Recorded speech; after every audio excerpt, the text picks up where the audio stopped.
To start our Terry Dixon collage, we're going to take scraps of paper and we're going to piece them together to fill our white paper to make a collage background. So I started with a black piece of paper and just making a rectangle. You can do this how you want. Things can overlap, they can touch. I was really picky about mine and tried to fill in the pieces like it was a puzzle, but you don't need to do that. So you can see a lot of the time I'm laying my paper over top of the colored paper that I'm going to cut so I can kind of get the shape I want. Once I get to the middle, that's going to be a lot harder to do.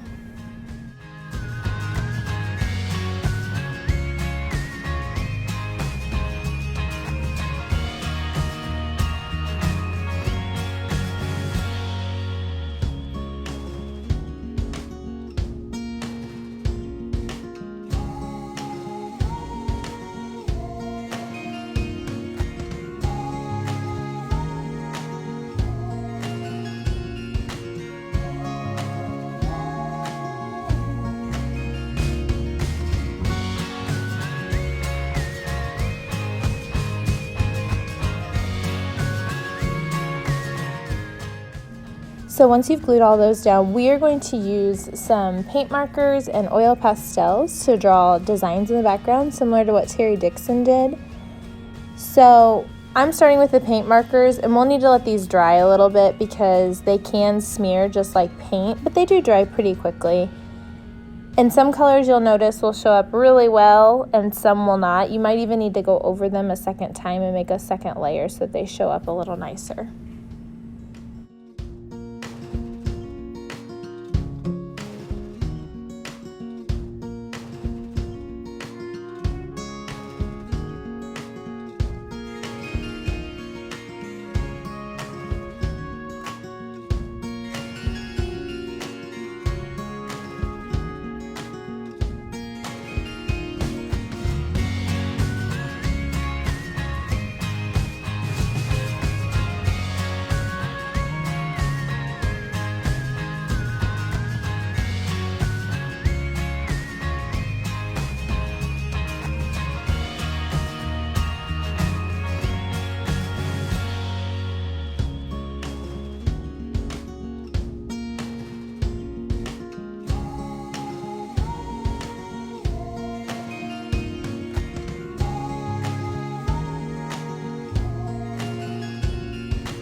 So now I'm switching over to my oil pastels. I did about half and half. Half of it was in the paint marker and half of it was oil pastel. It's up to you.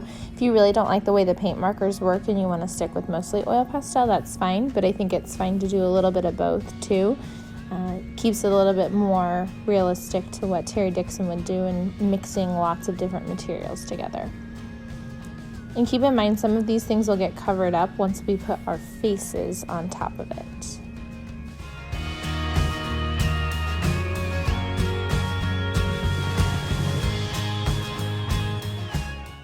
So you can see I've already got just my head cut out. I don't have anything else, my shoulders or anything like that.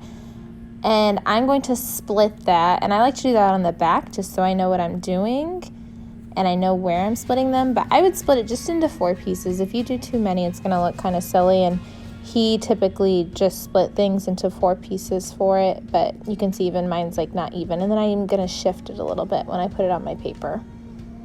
So I always lay mine out before I glue it so I can see how I want it to look or what it's going to cover up. But we're going to leave just a little bit of a gap in places to make it separated.